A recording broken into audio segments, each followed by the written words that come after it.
Wait, if it's Good Friday, then why is this tech news only passable at best? It's just okay. Microsoft has managed to close a loophole used to download emulators on Xbox, making retro gaming just a bit harder on the platform unless you use this one simple trick that app stores hate. The only clue we have as to why this is happening now, after years of Microsoft seemingly not caring that much about a few bros emulating each other. It doesn't matter if you use your bro's loophole if you're wearing socks.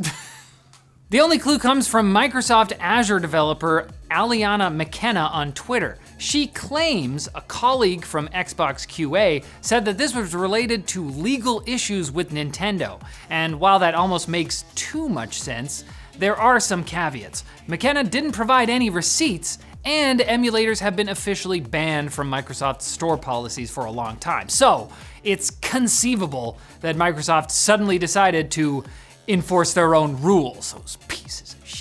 The emulators that were in circulation were published as private Universal Windows Platform, or UWP apps, which allows them to bypass the approval process for a public store listing, while allowing anyone with a link to download it. But wouldn't you know it, for just $20, you can put your console in developer mode and make those emulators work again. Money. Is there no problem it can't solve? Samsung has announced they would be cutting memory chip production after reporting a 96% drop in Q1 profits compared to last year. Wouldn't 96 be bad? Not nice. Reportedly, the Korean company had its smallest quarterly profit since the 2009 financial crisis at a mere 600 billion won, or 450 million US dollars. Samsung blames a falling demand for memory chips, so they are adjusting to lower memory production to a meaningful level, which is corpo speak for make less. Next time, do us a favor and say less, you know what I mean? Give me a...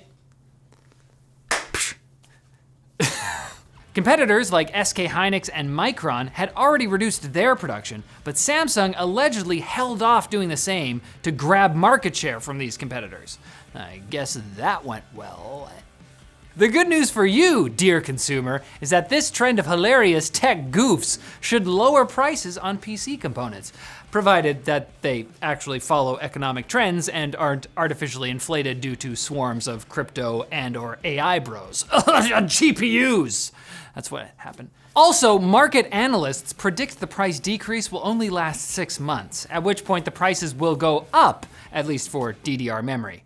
So if you don't have enough saved to upgrade, there's always next recession.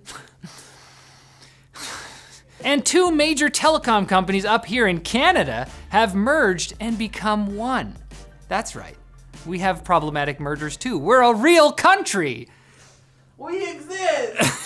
Rogers Communications Incorporated has taken over Shaw Communications Incorporated, the final move in a battle that was probably initially started by a which corporation has the most original name contest. Obviously.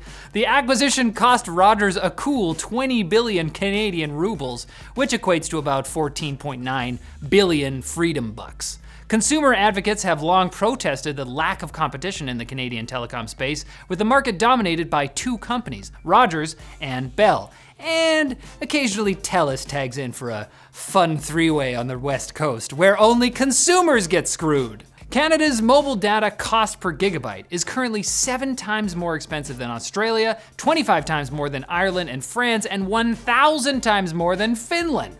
Some think that this merger will allow for more competition though, because Shaw was forced to sell its subsidiary and 4th largest Canadian wireless provider, Freedom Mobile, to the 5th largest Canadian wireless provider.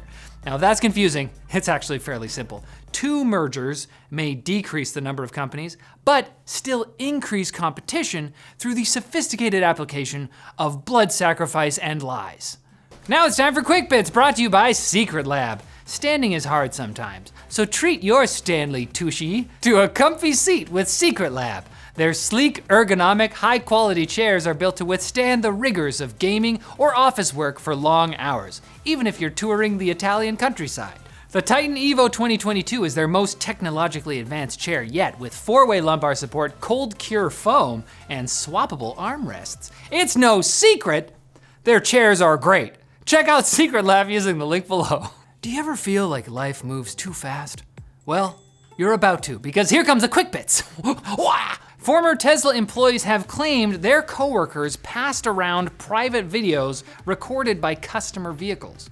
From 2019 to 2022, graphic crashes, road rage incidents, and embarrassing moments, such as a naked man approaching a car, were shared internally.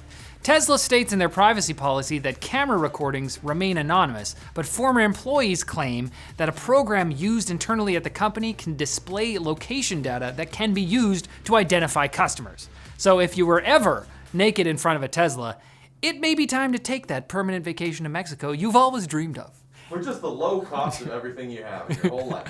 Comcast has been accused by some of its customers of abusing the managed Wi-Fi feature on iOS that allows iPhones and iPads to auto-join carrier networks. While users are supposed to be able to disable the feature on each managed network, at least one user has stated they cannot disable auto-join on their carrier's managed networks, which includes any neighbor with a Wi-Fi/modem combo with a free hotspot. Okay, how about a little gratitude for the free one-bar Wi-Fi that interrupts your home network connection that you pay for that's way better?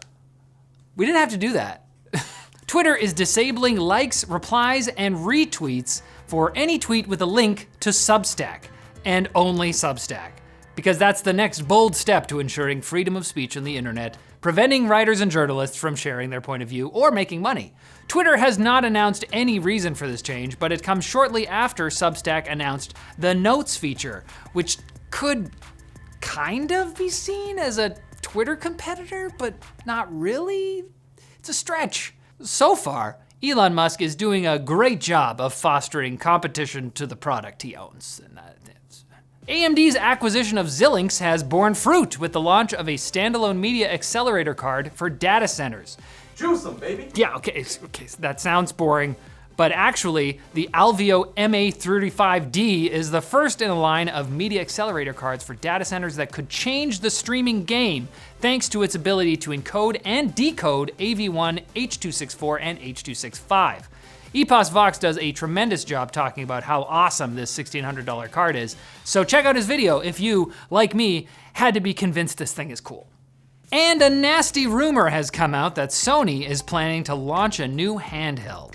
Except, it isn't anything anyone would actually want. The alleged device would be exclusively for streaming games from your PS5 via remote play and would require constant internet connectivity, like only in your home. Technically, you could do it outside. Why buy a Nintendo Switch or a Steam Deck when you can just play on your PS5, but on a smaller screen and only when the Wi-Fi isn't spotty? And why not come back on Monday for more tech news? I mean, you can be with your family, or you can be with me, some guy on the internet.